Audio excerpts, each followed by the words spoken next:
Can you hear me? I apologize in advance if I'm a little bit groggy today. I had that accident that happens sometimes where I fall asleep on my couch for a little nap before stream, and then I always feel a little discombobulated and a little bit tired. Naps? I don't like being a napper, and so I try very hard not to take naps, but inevitably it happens sometimes. And I don't get the phenomenon where people are like, oh, take a nap, it'll make you feel refreshed and recharged. I only feel worse after a nap. I feel great and ready for the day, but once I take a nap, which is always on accident because I never intend to take a nap, when I awake from my nap, I'm disoriented because I don't know what time it is. I'm like, is it the next day? My brain feels foggy. My muscles just feel tired and achy. It feels like having a really bad night of sleep. It feels like the exact opposite of when I sleep at night and I wake up in the morning. It just feels like shit. I don't get naps. I don't know if I'm doing them wrong, if there's a way to do them better, but I really don't enjoy them in the slightest. I did go yesterday. Sorry, I wasn't here on stream. A friend of mine and we went out to go watch the new I Know What You Did Last Summer, because the original I Know What You Did Last Summer was one of my very first scary movies. And I'd love to talk about it in full, but once again, I have to give you guys homework because I don't like to talk about spoilers. So, because I don't want to spoil anything, well, first of all, the original came out in 1997. You've had your time to go see it, and it is considered kind of a classic. So, what are you doing if you haven't seen the original I Know What You Did Last Summer? Go watch it. Sarah Michelle Gellar is in it. Buffy the Vampire Slayer is in it. I love her. That's where she met her husband, Freddie Prinze Jr., the only Hollywood couple, it seems, that exists that have had a long, happy, and fulfilling marriage, and they were Fred and Daphne on Scooby-Doo. They met filming I Know What You Did Last Summer. It's adorable, and I love it. And now they did a reboot, 20-something years later. Almost 30 years later. And so you can watch that in movie theaters right now. Now, obviously, you have to here's the thing. Everybody's a critic in this society. I don't like to be as negative as the person who is always like, everything sucks. This movie sucks. This place sucks. This song sucks. Because, that seems to be a very heavy internet culture thing to, say that everything in the world is dog shit and everything kind of sucks. And I get why you can do that. Listen, the new I Know What You Did Last Summer, it's not fucking screenplay masterpiece. It's not winning any Academy Awards for the greatest acting ever. It's not winning any Academy Awards for the best writing ever. It's not the greatest movie. All right? But if you're somebody who can go into a movie being like, all right, listen, I don't have the highest expectations. I'm just here to have a fun time. It'll keep you entertained for a watch. Now, questionable decisions I do think were made. There's a lot of good and a couple of bad with the movie. So here's my spoiler-free take on it. First of all, it is my opinion, my own opinion, that the new movie does so much fan service to the original that it almost makes it, in my opinion, a requirement that I think you kind of really have to watch at least the original, ideally both, the original and the sequel, I Still Know What You Did Last Summer, to really get all of the references and the homages and just the general story that's going on here for the newest one that's in theaters right now. I think people who aren't fans of the original or haven't seen it might get left behind a little bit on some of the details and the nuances that are brought in that movie. That being said, for a movie that was really, really obsessed on just doing excessive fan service to the fans of the original, they made a couple of questionable choices. One of them I absolutely was in love with. One of the decisions that they made in this film that I was giddy as a little schoolboy and happy to see on my screen. And one of them that I was like, huh, that was such an interesting choice for you to make for, like, people who were long-term fans of the original movie.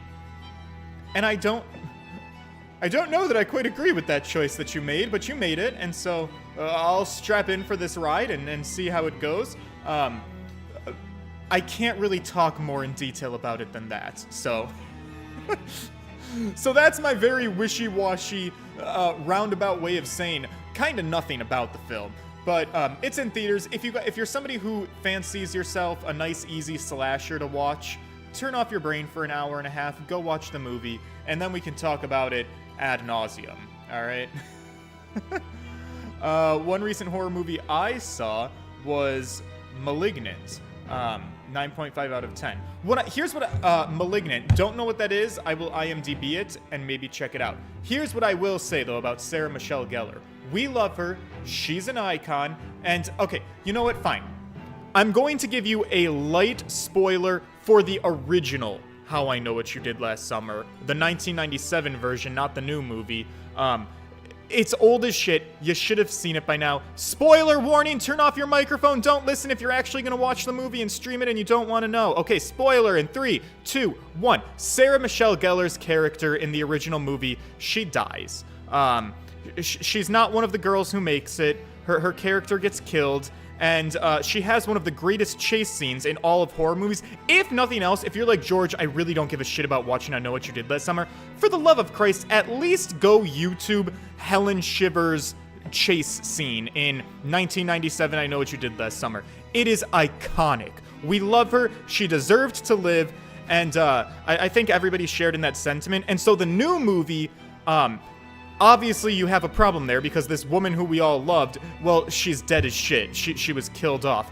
But the movie did make a decision to be like, all right, well, let's take this girl who died and turn her into, like, the local celebrity of her hometown, or at least her murder. So, like, there's fucking merch with Helen Shivers' face on it. She's mentioned a fuck ton in the movie. I would argue that most of the references and the homages and, the dedications to the past are all specifically to Helen Shivers, played by Sarah Michelle Gellar, including one really cool surprise that I think is just very, very fan servicey, but done in a really nice way, and I really love it. So that was very delightful, because she is my favorite character from the original film, and I was very sad that, being dead and all, she couldn't really be in the new movie. But what are you gonna do? And then I don't think it's a secret that the other characters do return, because I think that's in the marketing material. Like, Jennifer Love Hewitt, she's there, because her character did not die. Freddie Prinze Jr., he's there because his character did not die. So, like, the characters that survived, you do get to see them. That's kind of cool. And I think that's publicly known, so I don't think that's a spoiler either. Anyways, that's it. I'm done gushing over Sarah Michelle Gellar and how much I love her, because she was Buffy the Vampire Slayer and Daphne and Helen Shivers' iconic Scream Queen. We're here to play a game.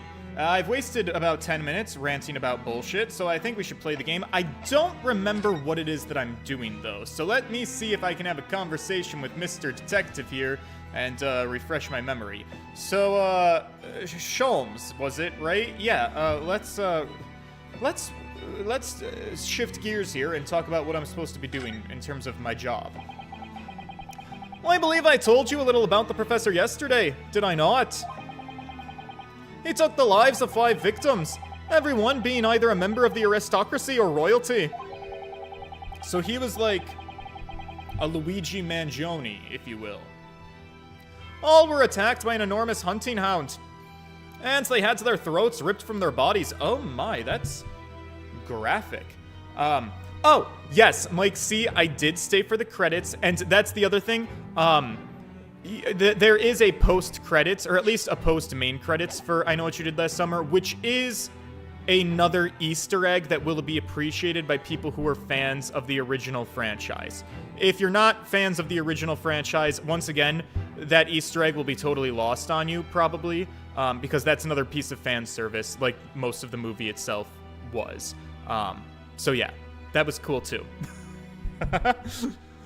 In a spoiler-free way. Okay, throats ripped from their bodies.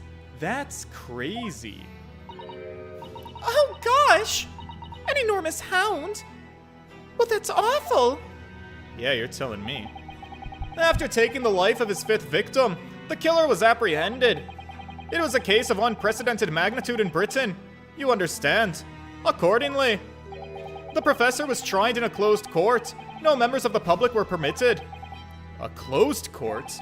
So you mean that the professor's identity... As you've surmised, my dear fellow, his identity was never made public. But he's here, in this public exhibit of this public gallery that many pedestrians can pedaddle their feet into and look at with the right price. Naturally, he was found guilty and was summarily sentenced to death by hanging. He was buried in a grave at Lowgate Cemetery, which adjoins the rear of the prison where he had been held. However, that was not the end of the affair. Oh! The very night that he was buried, the convicted man came back to life. Oh no, what in the Jesus Christ superstar is about to happen here? Came back to life? Jesus Christ, superstar. He clawed his way out of the ground and emerged into the moonlit graveyard. You know who else did that? Sarah Michelle Gellar when she played Buffy Summers, and she died after the 5th season of the show. But then the show had a 6th season and they were like, we need more Buffy Summers, and they brought her back to life and she crawled out of her own grave. Sorry, I didn't give you a spoiler warning for that one, but if you haven't already watched Buffy the Vampire Slayer, let's be honest, what are you doing with your life? Okay, I'm done for real now. Sorry. The exhibit here depicts that very scene, as described by the sole witness to those chilling events. There was a witness? But of course, my dear fellow, it was none other than the young man in the white overcoat there. Right, yeah. He's dressed in white and has a white tie. Is he not like the husband of Dr. Cynthia Coroner? Enoch Drebber. He saw it happen. Yeah. Okay, the young witness. So, this is a waxwork model of Enoch Drebber, right? Fiction of grandeur, you are correct. Joss Whedon, well, actually, I don't actually know anything about the transphobia accusations, but I know that, he has a lot wrong with him, actually. I think the big one that I heard about was a lot of misogyny on set with, like, the women that he worked with. And that was, like, a thing that Hollywood had to deal with at the time. So I get having mixed feelings about him as a person, but speaking for myself and my own opinion, I do believe that sometimes works, like, bigger pieces of work ultimately supersede the singular creator that might have brought it to life originally. So, you know, in the case of, like, the Harry Potter, for example, J.K. Rowling, that poor woman, what the fuck happened to her? I don't even know. She was, like, one of the most successful authors in the world, and she reduced herself to being a one-note pony who literally only talks about being anti-trans. I've gone to J.K. Rowling's, like, Twitter, because I was like, do people just blow her out of the water with, like, these transphobia shit? And no, it is her entire personality. The woman does not talk about literally anything else ever in her entire life. I don't know why she's made that choice, or why she's, like, reduced herself to this, like, one singular issue that she's completely obsessed with, and she's let it overrule her entire life. But, like, I believe that the fantastical world of Harry Potter has kind of sort of superseded her, and I get the controversy because it is her IP. She benefits from Harry Potter stuff, but also Harry Potter is so much larger than J.K. Rowling as a singular woman. All the actors who were affiliated with the movie franchise, Universal Studios, the employees who get jobs there, Buffy the Vampire Slayer, same kind of deal. So many actors, including the love of my life, Sarah Michelle Gellar, who is a wonderful person. She got skyrocketed to fame off of that show. All the people, all the writers who worked on it, the camera crew, the technicians. I don't know. I don't think an entire body of work can be single-handedly be ruined by one individual person who is, like, not a good person, if that kind of makes sense. Also, at the time that I watched it for the first time, I didn't even know anything about Joss Whedon. So, this is a waxwork model of Enoch Drebber. 10 years ago. The convicted professor, having been gibbeted and buried, emerged from his grave in the dead of night. The sole witness to that unimaginable scene was this young man. From appearances, I would say he was about 20 years old.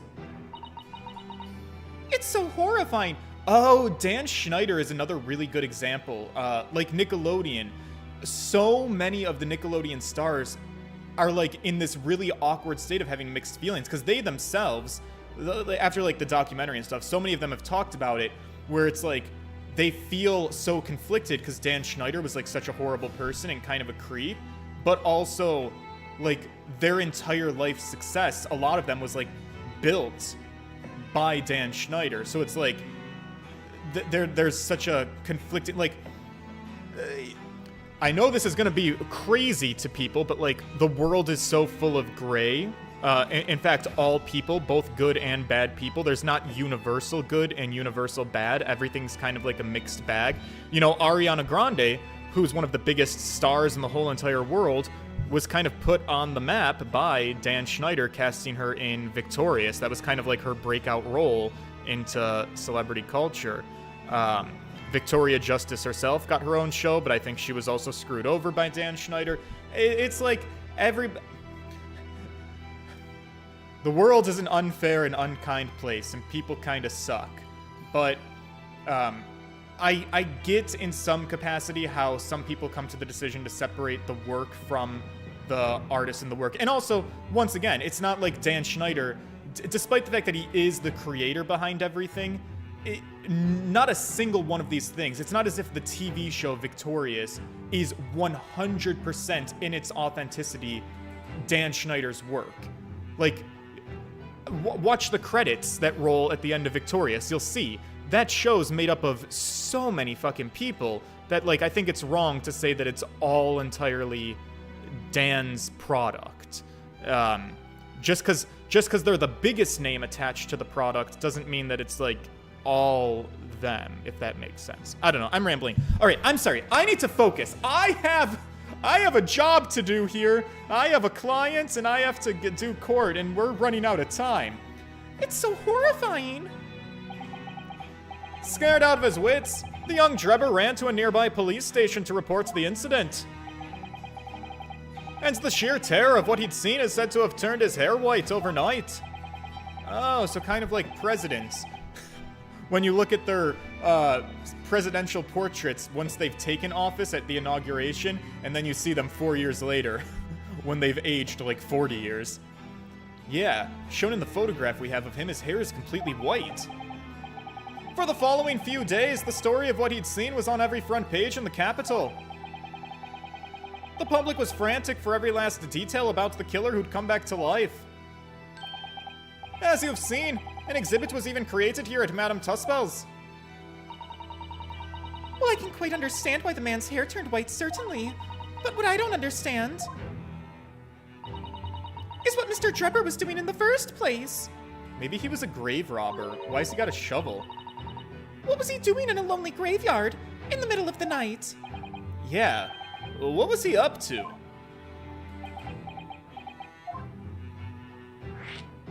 Following the execution. The professor's acts of terror threw London's upper classes into complete panic 10 years ago. It was a great scandal, one might say, at the very highest levels of society. And since the killer's identity was never made public, rumors abounded.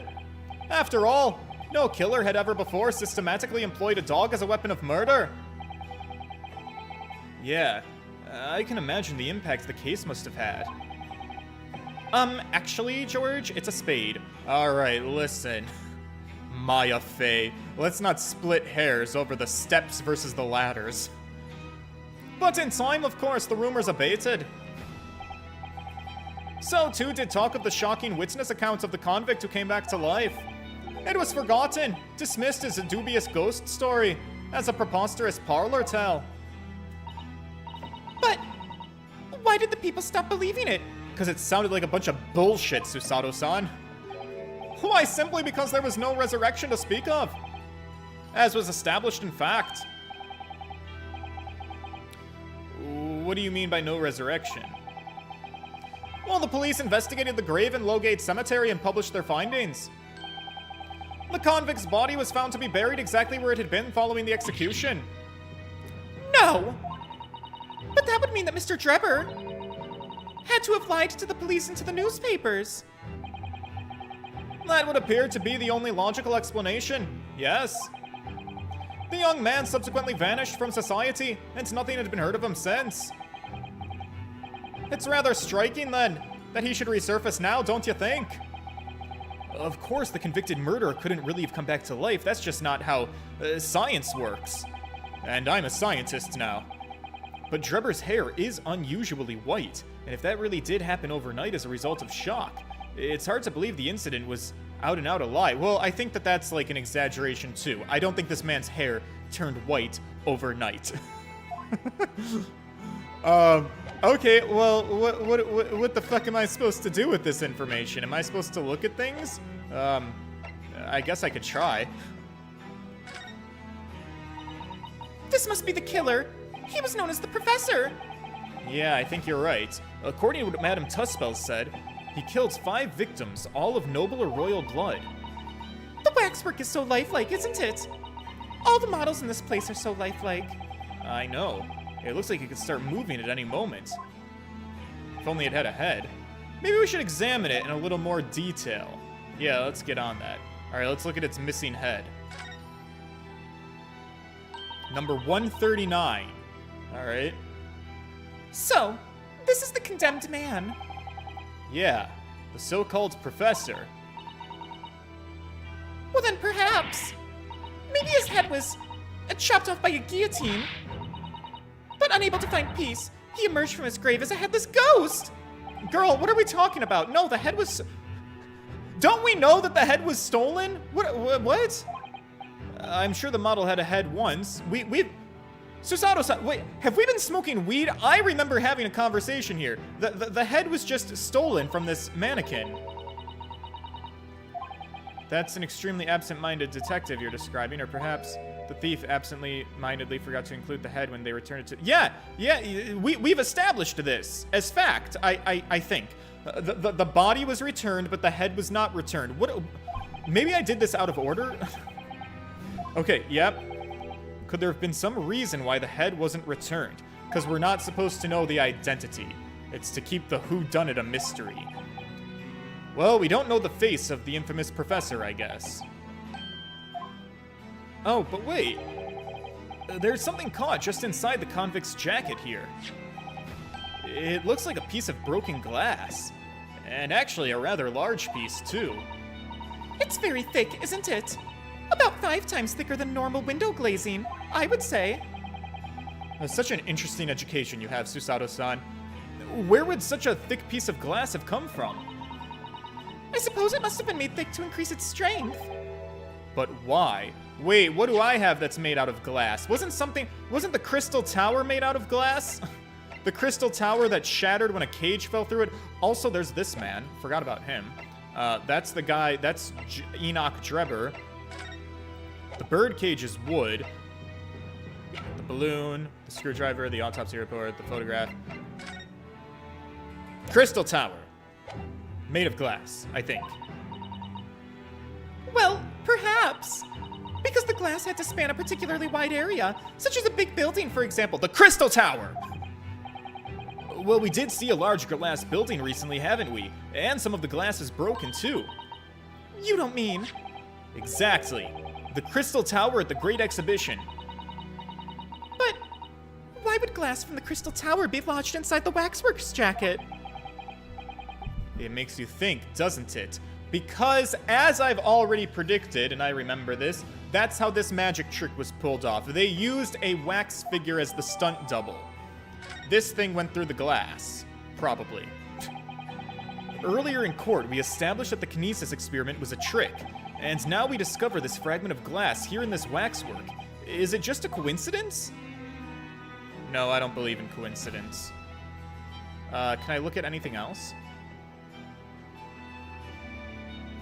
Doesn't seem to be the case. fine. I'll go back. Is it worth looking at you again at all? This part of the exhibit is just as disturbing as the rest. Yep. A young man in a white coat. Okay, we're acting like we haven't already seen these things. So maybe I'm wasting time. Because we for sure have seen these things. What's this here? Lens in the middle. It's a camera. Yeah, a camera, but it's so small. Wow. Anyway, yep. Okay, I feel like I've talked about the camera before. Oh, but I did add it to evidence. That's important. Okay. By looking at the photographic plate inside the camera, we can see what picture was taken. What's a photographic plate? It's a piece of glass coated in a special emulsion that reacts to the light coming through the lens. If we open the cover at the back of the camera, we should find it. Let's have a look. You should see yourself, Susato-san. Your eyes are shining. You really do like machinery, don't you? How does she know all this shit? I thought women weren't allowed to get an education in this society. Maybe I'm being stupid. All right, can I look at his face? This I definitely remember doing. I definitely remember looking at his face. All right. What an extraordinary coincidence, coming across a model of the very man that we're looking for. If only this waxwork was a living model like Mr. Sholmes, then we would have found our man. And I certainly would have fainted again. Okay. Whale? What else? Is your cane worth look? Oh, wait, I was gonna look at the cane, or, sorry, the cane, wait, no, I was gonna look at the camera. What's happening? Ah! Oh, fuck! You always ruin everything, you stupid dumb bitch! Why are you here? I was gonna look at a camera! What, the bleeding Nora Otto, what have you gone and done? Gina, why are you here? I asked Iris, and she said this is where you'd be, so... Oh, Gina. What in the absolute living fuck do you want? Why are you being so loud in the museum? Madam Tussbells will have you take a position as a waxwork if you're not careful. I think there might be a more pressing concern. I still had some flash power left from 6 months ago, so... Okay, Gina, really, I'm gonna need you to shut the fuck up. You're really making our ears bleed. Put down the fucking gun.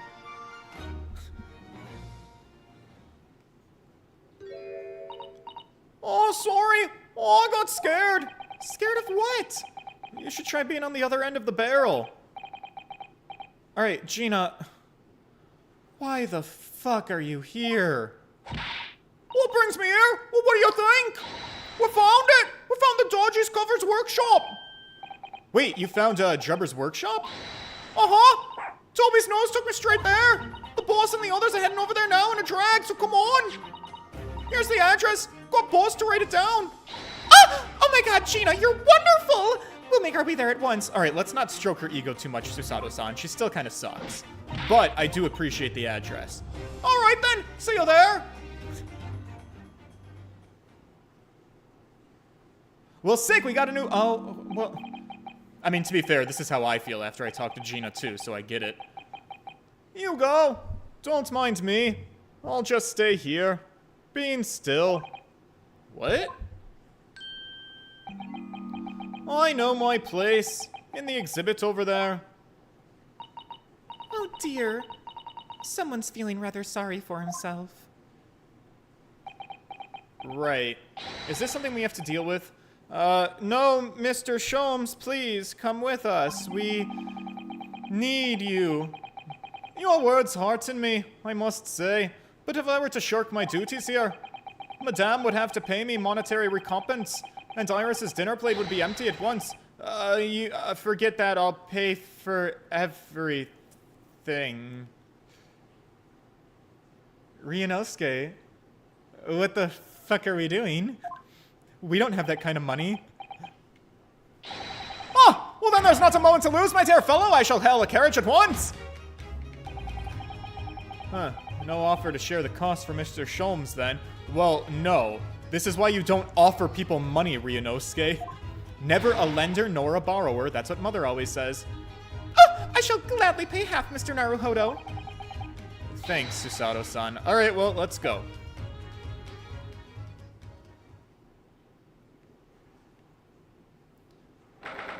October 23rd at Enoch Drebber's workshop. Wow, look at this place. That looks like... Oh! It's another super high voltage instantaneous kinesis machine! Yeah, it looks like that. Indeed, it would appear so. Though only a prototype, naturally. Oh, so you got here then? Gina! Well done for finding this place. And in such little time. You've really worked miracles. It's Toby here's the miracle worker. I agree, it's entirely the dog. Let's not give this woman any of the credit. I thought you'd not show up before long. Sir, what the fuck is up with your face? Are you okay? Hi, Inspector. That's one knitted brow. He looks like he's eating a lemon, not a bag of fish and chips. So, Inspector, is there any sign of the engineer? Sadly not. We didn't find a soul in here. Great. Great work, Detective. Can always count on you. Oh, what a shame. Well, thank you for letting us know about this place, and for giving us the chance to investigate. According to what Gina tells me, we only found it thanks to a clue that you turned up. I wouldn't want to say, go to Paris with a debt of gratitude unpaid, now would I? Yeah, right. Okay, well, thank you. Anyway, if you're hoping to snoop around here, I'd get cracking. Lord Von Zeeks and the forensic investigation team are on their way here as we speak. Great, them again. I imagine you've got the picture by now. They don't take too kindly to lawyer types. Right, alright, investigate quickly. So then, my dear fellows, let's turn this place upside down whilst we have the chance. And you, Sholmes. Pardon? They take even less kindly to great detectives than they do to lawyers. Ha ha ha ha ha ha! Very droll, Gregson, very droll. But you may consider me nothing more than an inconspicuous waxwork model. Great, so he's gonna shut up and let me do my job? Let's see what we can find here. Okay, but was I supposed to look at the camera? I never did that. Okay, she said open the back and find what we took a photo of? Oh look, the cover came open. Yes! Now, there should be a glass plate inside. You have to change the plate with each new photograph that you want to take, you see? Okay. Is something wrong, Susato-san? Well, there's no plate. It's been removed. Ah, well, that sounds about right for us. I suppose if you think about it, this wouldn't be the actual camera that was used at the time. It's just a prop for the waxwork, not the actual person. We'd never have found a photographic print of the executed convicts coming back to life anyway. Oh, yeah, I guess you're right, of course. Well, we tried. That's all that matters. I guess I can also look at the lens. I'm sure that doesn't hurt. Oh, wow. Oh, what a wonderful machine! You really love contraptions like this, don't you? Oh, yes, I do! Anything mechanical I find absolutely irresistible! I bet I can think of a couple of mechanical things that you wouldn't be able to resist. What? Never mind. Almost irresistible, surely. Well, whenever I see a pocket watch, for example, I just can't help myself. I simply have to take it apart.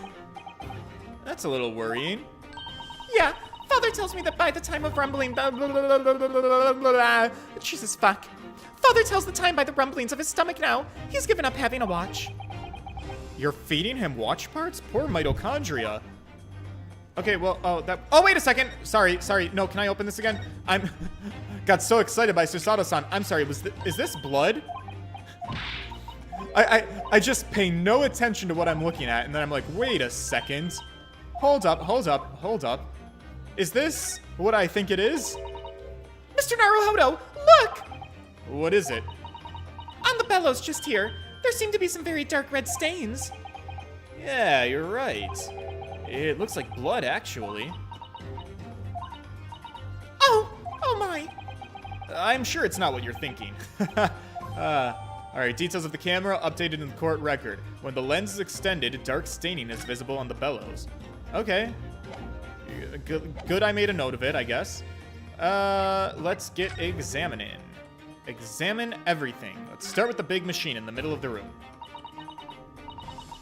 sorry, Mr. Naruhodo. That machine is covered by the Special Dispensation for Scientific Equipment Act. I thought we undid the Special Dispensation for Scientific Equipment Act! There would be serious repercussions if you were to examine it. From the Crown and from the government. But they're looking at it.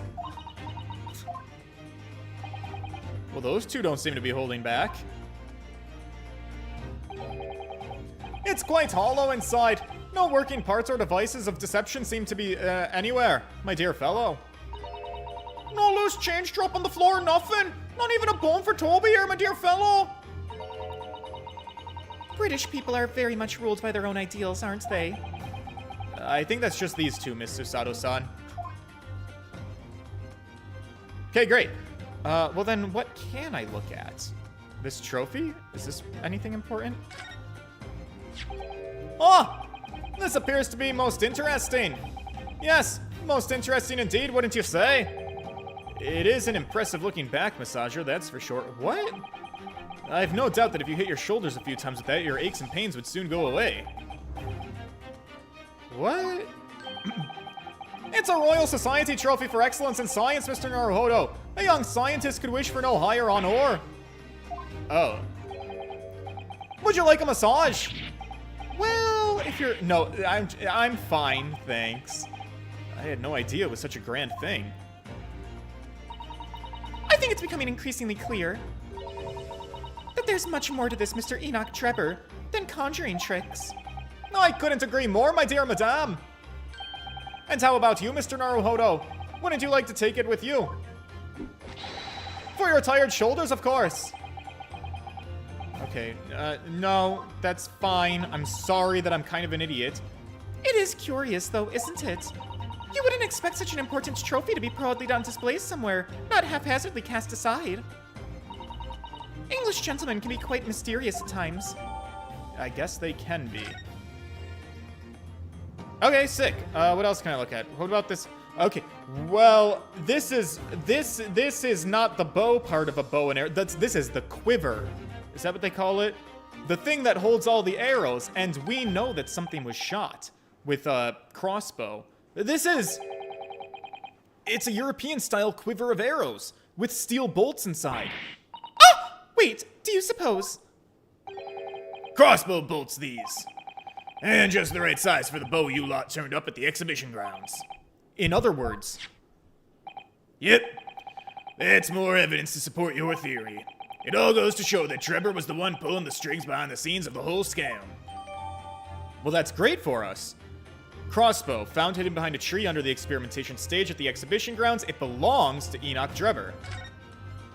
Perfect. Okay, sick.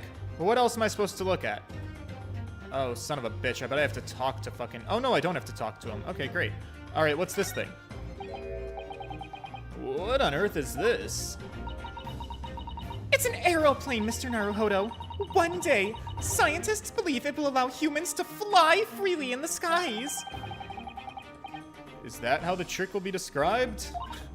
I'm sorry? Well, it's actually suspended by a thin but very strong cable, isn't it? Oh dear. Well, the model is, yes, but a real aeroplane would actually fly high in the sky. While suspended from somewhere even higher in the sky? Because large metal objects, they can't fucking stay in the air, Susato-san. That's fucking ridiculous. That would never exist.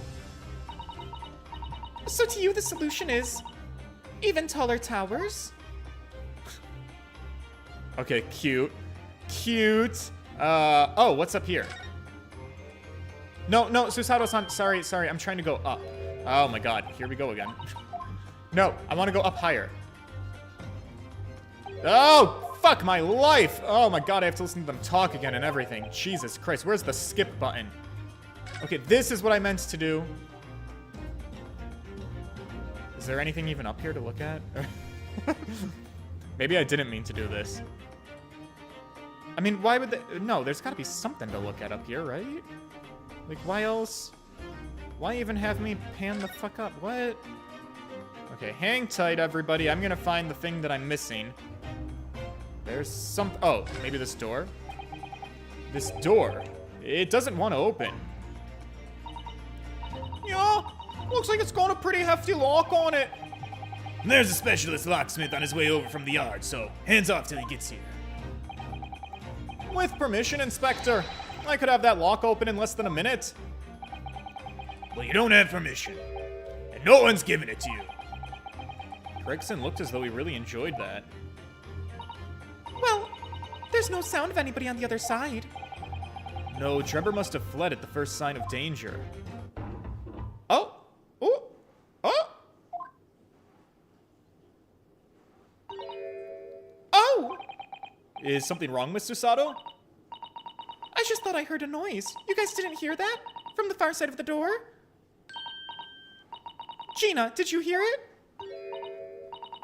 Yeah, I heard it and all. What do you reckon, Toby? Rough. Right, mind the grease. I heard it too. Whoever's in there, open up. This is Scotland Yard.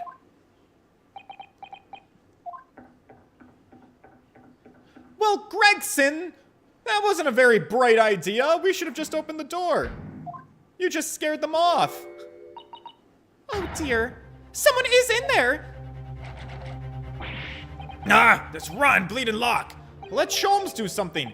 My dear Gregson, as I said only moments ago. If only it were continenced, I could unlock the door in less than a minute. Fine, I'll take you up on that. Great! Just get us through that blasted door. Quick! There! You may enter at will. Oh, that's kind of a cool talent you have. Confused minutes with seconds, I think. Alright, let's get inside before they get away. Time is of the essence, I feel. What are we waiting for? Nothing for it, I suppose this is an emergency. There's a strong possibility that beyond that door is the engineer you all seek. Be prepared for action, my dear fellow. Right, let's do this. Okay. Oh, no, a lot of— Is that a bomb?! Wait, hold up, I'm concerned. What? What happened in here? Why is everything upside down? Yeah, that is perplexing. Oh, rats! There ain't no one in here after all. But there had to have been! It was only moments ago that we heard the noises. Maybe that was the sound of Drebber running away. But there's only one door into the room. And no windows that can afford an escape route. Those skylights are too high. But there's footprints up there. What is happening? Is this a rotating room? Are those footprints on the ceiling? Blow me! What have we here then? Whoa, that's forward of you. Alright, everybody look around. I'm concerned about the bomb in the middle of the room. Looks like someone was trying to burn something in a hurry. Oh! That looks like a set of blueprints! Blueprints to what? To that Professor Hairbrain's barmy machine, is it? Blimey! If we'd had these, there'd have been no need to much talk about investigating all that scrap metal. There's something of great interest here, too. This rope was lying on the floor at the foot of that pillar.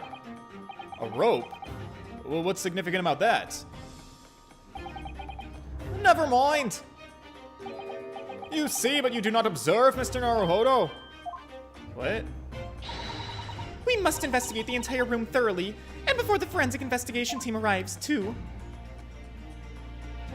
Okie doke. Let's start with this, I dare say.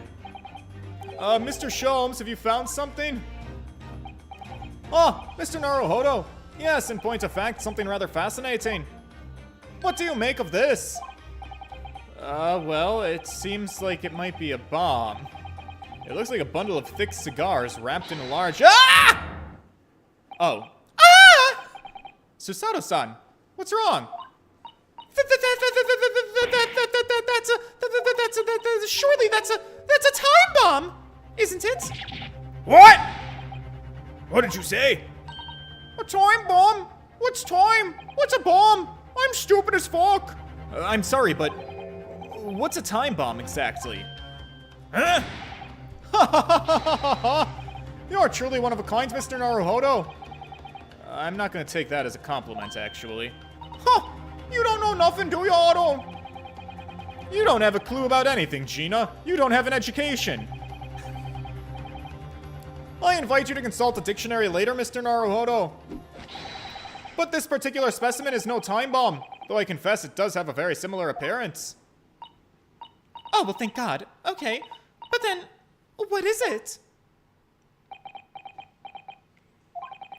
Oh, I see. So that's it. Mr. Sholmes, have you seen to the heart of the matter? There are times when I consider my lot most unfair, for I'm fated never to know how it feels to flounder as you do when a puzzle presents itself. But I have learned to accept the hardships that come with being a great detective, Mr. Sato. Here we go. I feel a great deduction. No!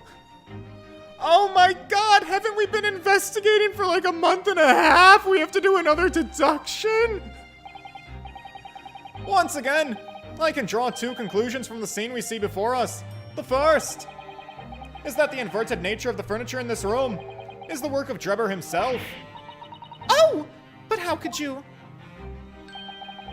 And the second conclusion is that the small device on the floor there is without question completely genuine. Please, Mr. Sholmes, you have to explain everything to us. It would be a pleasure. After all, it is a great detective's civic duty to teach Scotland Yard the finer points of the trade. Well, okay, let's just get this over with, I guess. Oh, you deflected the inspector's glare with such fortitude there, Mr. Sholmes. Well done. You're too kind, my dear madame. I hereby dedicate this great deduction to you. Kindly, you just stand there, Mr. Sato. Well, okay, sure. I'd be delighted. So, shall we begin? Once again, Herlock Sholmes is proud to present his logic and reasoning spectacular. Great, a big old fucking waste of my time for something that I probably could have figured out myself in like 5 minutes. But let's waste the next 5 hours doing this. Okie doke. The great deduction. The game mechanic that I hate more than anything else in any Ace Attorney ever. Topic 1, flipped furniture. It's plain to see that this room is in complete disarray.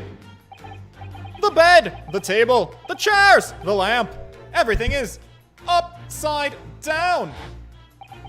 Almost as if every item in the room had until recently been happily positioned on the ceiling before falling straight down onto the floor. Every item in the room is on the ceiling? Wait, are you suggesting that? Indeed. The key here is gravity.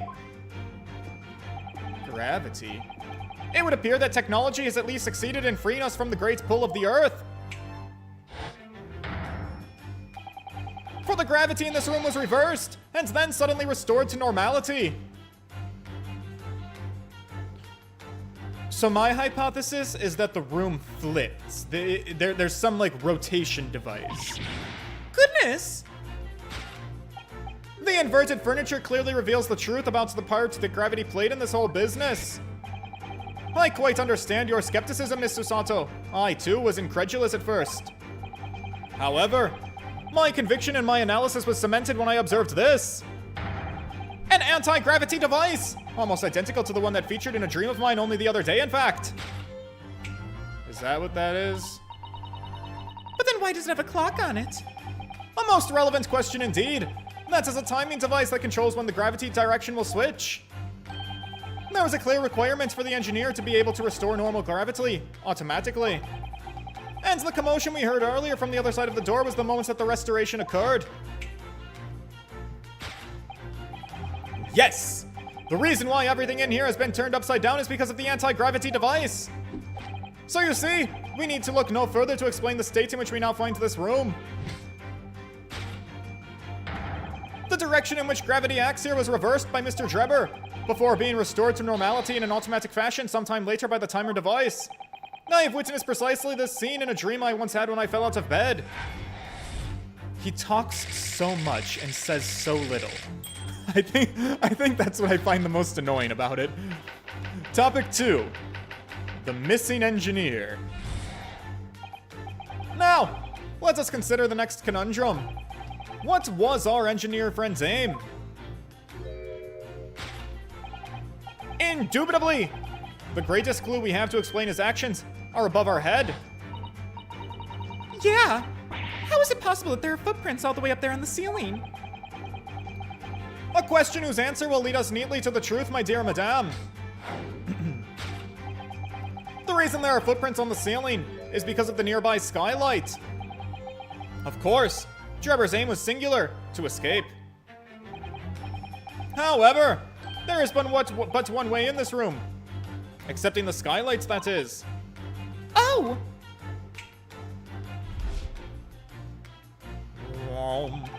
By inverting the gravity in here, Trevor was able to fall conveniently to the ceiling and make his escape via the otherwise inaccessible skylights, leaving those footprints behind on the way. But the ceiling in here is very high, Mr. Sholmes. If the gravity reversal was sudden, wouldn't Mr. Trevor have fallen up to the ceiling rather violently? Falling up is both scientifically and philosophically a rather interesting concept, I feel. But the man was cornered with nowhere to run, so escape through the skylights was his only option, I dare say. You may recall that I found this in the room earlier, which I believe offers a solution. Oh! The rope! To reach the intended destination, what better tool than this rope? By anchoring one end to the wall, the man was able to lower himself safely into the ceiling. Which explains how Jubber was able to escape this room before our arrival. He reversed the pull of gravity and fled via the skylight. And personally, I should very much like to reverse the pull of gravity again now, just for fun. Conclusion: escaped via skylight. Thus concludes Hairlock Sholmes' great deduction of this topsy-turvy puzzle. Right. Okay. Oh boy. She's completely spellbound. Mr. Sholmes, there's just several things that trouble me. I would expect nothing less. You are destined to be troubled by just one thing for the rest of your life. The thing is, I don't think that what you're talking about is possible. An anti-gravity device, I mean. I would say that with man's current scientific knowledge at the turn of the 20th century, it's no more possible than instantaneous kinesis. But your whole deduction hinges on it.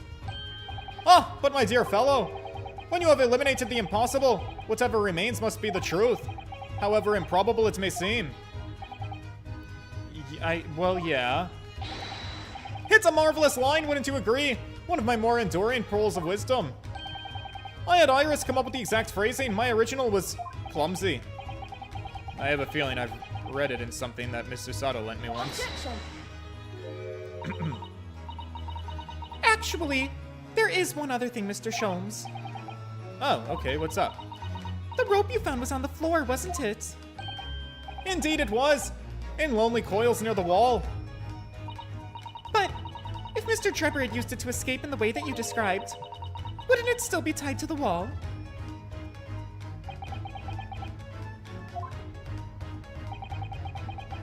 Mysteries inevitably unravel in the end, as I think you'll find do ropes. And as evidence of such, you need only look at the mystery we face in this room, now skillfully unraveled. That argument is as circular as the coils of rope. I can't help but feel like we're wasting time here. I think that perhaps we might need to give Mr. Sholmes the usual little helping hand. I'm sure with some minor corrections, the great detective's great deduction will lead us to the truth. Yep, that's how this rolls. All right, well, let's try and do it fast. All right, if you're ready, let's resume. Okay. Oh, Jesus. Course correction. Hang on!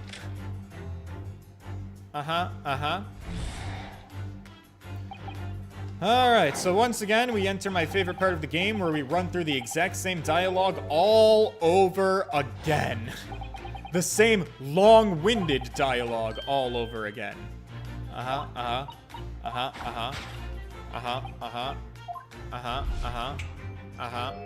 Same animations and everything, too. Wow, we are getting our money's worth out of this.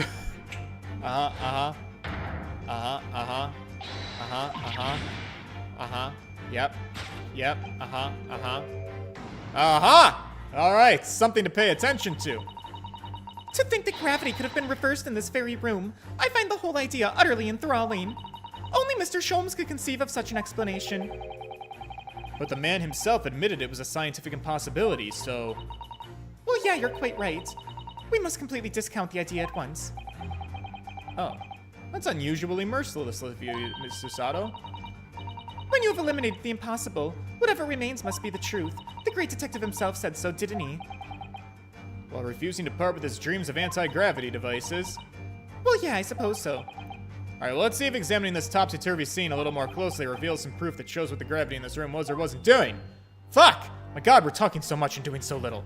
Alright, let's start looking around. Let me find something weird. All the furniture in here is very conspicuously upside down, certainly. Yeah, it does immediately put you on mind of some strange quirk of gravity, I admit. Could it be a mini whirlwind to pass through here, do you think? I'm not sure. That's much more plausible than Mr. Sholmes' explanation. Well, if I've learned anything, the $1 million thing that we forget to do, or that Detective Sholmes forgets to do is, oh, jeez, let's look at the other side. Oh, wow, if we look at the other side, look, a vase that's completely upright. How weird. Let's just present it and see what happens.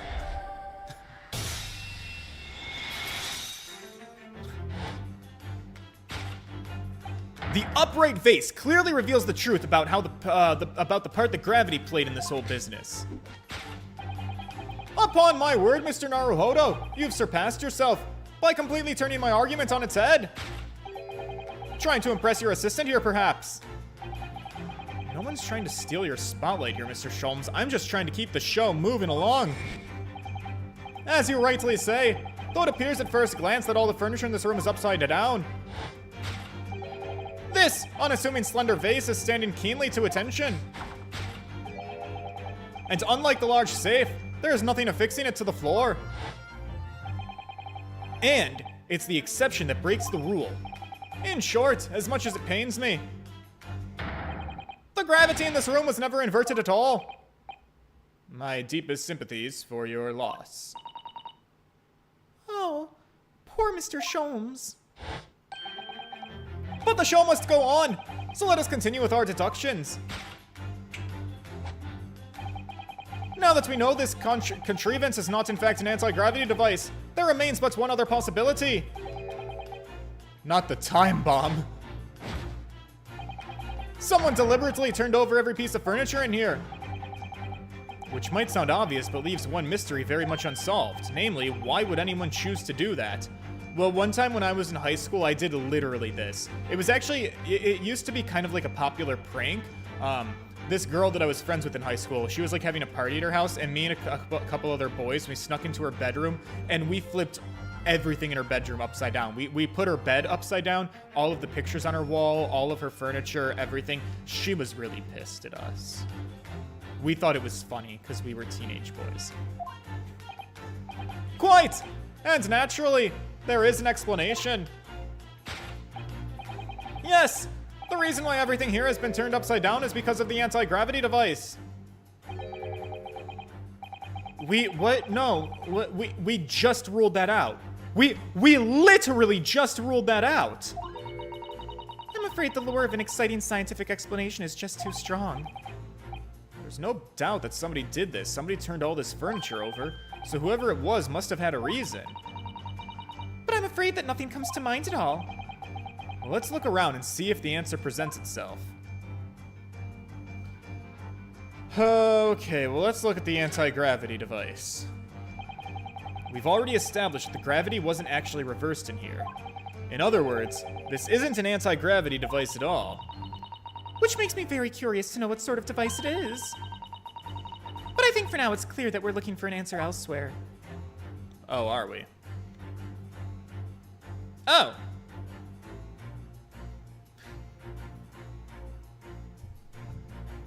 Are the people in this game real? Am I supposed Am I supposed to immerse myself that this is a real world and these characters are they are standing in this room, facing the camera, mind you, and they're not seeing the giant fucking safe 432582 on the chair? Look, there's something written on the underside of this chair that's literally facing up in the sky at all of our faces. Oh wow! I didn't notice. Safe 432582. Safe, as in safe and secure? As in secure lockable box, I think. And more likely, well, there is a large safe bolted to the floor. All right, so can I enter those numbers in? 432582. Can I just go to the safe? I can't go to the safe. All right, maybe I just present this. Take that!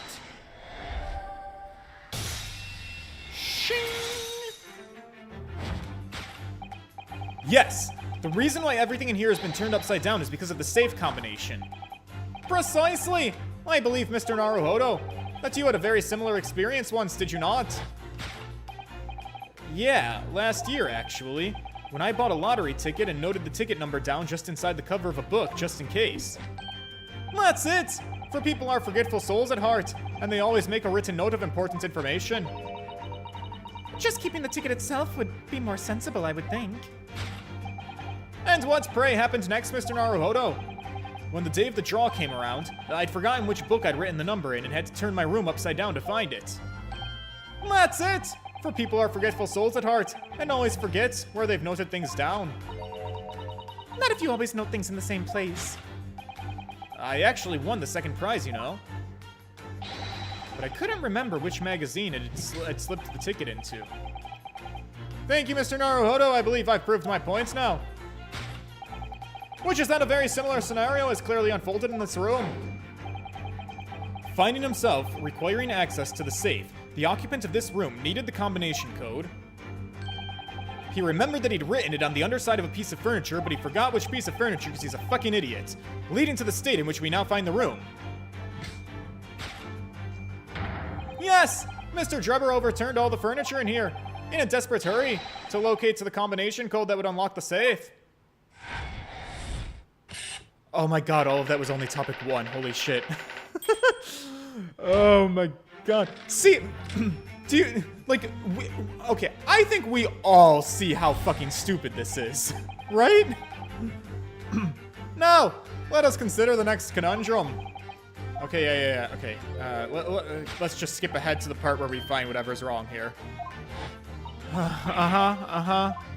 Yeah, Okay, yes. Yeah, let's go. Well, if a change in the direction of gravity can't explain it, then how did those footprints get here? Yeah, I feel as though that particular mystery has just become even harder to solve. I can't think of any other way to explain it at all. Ah, life was so much simpler in those I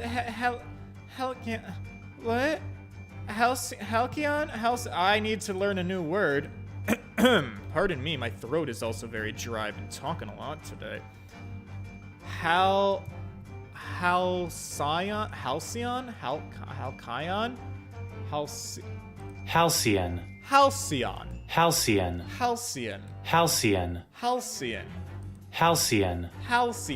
Denoting a period of time in the past that was idyllically happy and peaceful. Halcyon. SAT word, boys! It was minutes ago, and those halcyon days never existed in the first place.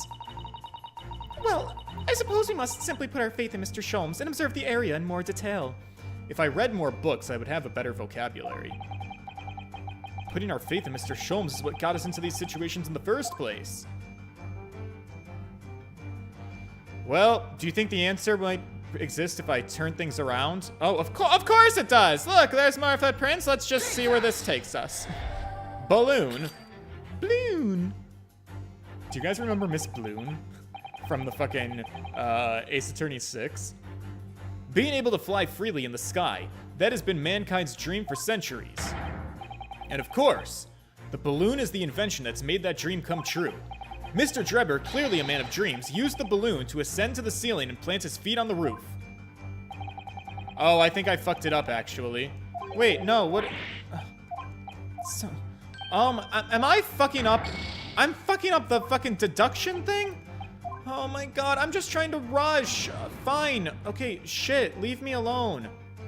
Alright, I'll look. Okay. Oh my god, fuck you all. Fuck everything. Alright, so if I. Alright, let's hear what he has to say about them. This is a gas balloon, isn't it? It's tiny, but it does seem to be a real balloon. Yeah, I think you're right. I think it's helium that's keeping it up. A green gas balloon. Why does that seem to ring a bell with me? If you can see, there are footprints on this balloon, too. Look, there's footprints. Oh, yes, surely there are footprints. That's a clue, isn't it? It's a clue, I tell you, a clue! Though what it tells us, I'm not really sure. It told us fucking dick. Okay, what else am I supposed to look at here? I looked at the balloon. Did I look at the balloon? I looked at the balloon. Let's look at the skylight. It looks like these are the only windows in the room, Susato-san. In other words, if you wanted to escape without using the door, the skylights would be the only way. Yeah, that's true, but even so. And right next to the only escape route, we noticed some telltale footprints. Nevertheless, as we've said many times now, gravity can't explain how they got there. But powerful springs in the soles of man's shoes could. Have you been having strange dreams? Well, like Mr. Sholmes?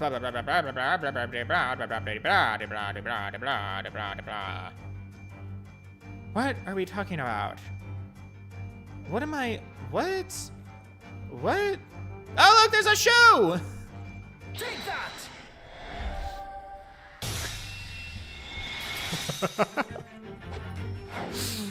You know what's really funny? I've been giving so much shit to the characters in this game for not noticing things right in front of their faces. How long was that? Was the shoe very clearly in my shot that I was not noticing? Because I guess that means that I have to eat crow. I guess it is possible to miss something that's right in front of your face. The reason that there's footprints is because of this shoe. And on closer inspection, there are clearly footprints all over the balloon as well. In other words, the aim was never the skylights at all, but the balloon. But for what purpose? A green balloon. That seems somewhat familiar. Oh. It was a piece of a green balloon's envelope that Mr. Naruhodo and Iris found at the scene. And inside the green balloon that Master Gotts claims he saw above the stage when the incident occurred was the second bird cage, the crux of the whole instantaneous kinesis deception. You mean to say? If we assume the balloon in here is a model of one used for the day, there's a strong possibility that something may be concealed inside of it. Something our absconder was desperate to retrieve before making a hasty getaway. But the balloon's out of reach, hence why he resorted to a projectile, namely the shoe. Most probably, Drebber intended to tear a hole in the envelope by assailing it with the shoe. However, his efforts were thwarted once the shoe itself became a prisoner of those lofty heights.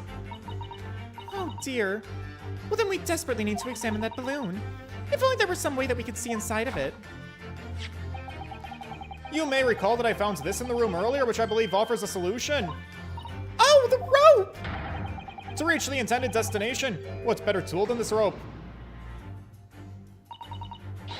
Mr. Sholmes has managed to bring the deduction back to the rope. Okay, I have to admit, that was clever. So we just throw the rope up to the balloon and then pull it down to us on the ground. Which is much easier said than done, I feel. It could take us a very long time as well. Alright, but we have to be quick. Alright, we already have one, of course, don't we? What better tool than this rope? Can I just shoot the balloon down? Take that! We have a crossbow, can we? Fire away! To reach the intended destination, what better tool than this crossbow that was found at the scene? Yes, okay, can we just shoot it down and be done here? Lord, lordy, lord, lord. Alright, shall we? We shall. Alright, curiosity killed the cat, let's shoot the balloon. Pop! Oh! Oh, that's not what I expected to see. What? It's a head. A waxwork. But why is it in a helmet? A helmet. What are these things called? A knight's face? Indeed it is! A waxwork head inside a metal mask. A metal mask, that's what it's called. A mask that is shut tight and fastened with a strong and quite impenetrable lock. So that the face is still hidden. Of course it is. Great. Just a moment. This is the head of the waxwork model. Does that mean... Oh my god! Well, I see you've joined the dots, Mr. Sato. Excellent. Of course. The case of the abducted Madame Tussbell's model that you'd largely solved. It was only the head of the killer that was still missing. Indeed it was. But I believe Madame Tussbell's will now have to settle her sizable account with me. This, as you have now surmised, is the head of the infamous professor. Yeah, I did surmise that. But why is it here? This conclusively confirms my suspicions. The man responsible for stealing the professor from Madame Tussbell's and returning it, wait, earlier today was none other than Enoch Drebber. This is incredible. Professor Hairbrain's case and the waxwork abduction are inextricably linked by Enoch Drebber's workshop. Of course they are. We knew this was coming. Are we done then? Oh my god, we're back at it. Well, it appears our logical pleasure cruise has come to an end, my dear fellows. All that remains is to speak with the architect. The architect? You mean Mr. Drebber? As it seems quite impossible that he escaped via one of the skylights. Obviously, the man must still be here in the room. He's in the safe. Let's open the safe. And his location should be abundantly clear. It is abundantly clear. Somewhere in this room. I know where. Okay, great. Yeah, of course. I'll do the honors. Okay, his hiding place must be... The safe. Take that!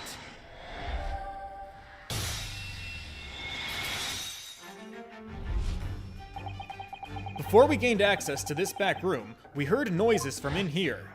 So he locked himself in the safe, but he left the code for the safe in blatant view on his flipped over chair. That's crazy of him. Alright, yeah. Well, we figured it out. Alright, are we done here? Combination of the safe. Yep.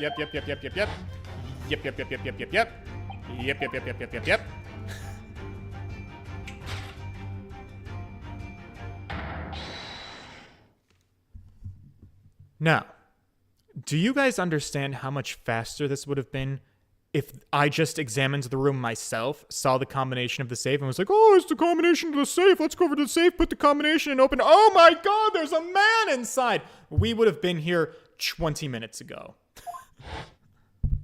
Just saying. Thus concludes Herlock Sholmes' great deduction of this topsy-turvy puzzle. God bless. Inside the safe. Solved.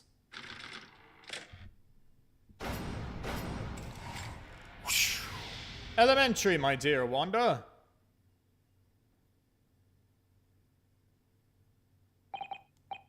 So, Mr. Naruhodo, I think perhaps it's time we ended this game of hide and seek, don't you? I think so too, but you know what, Sholmes? This is your fault, not my fault. You've wasted so much time that we're over my stream time, so we're gonna have to talk to him tomorrow.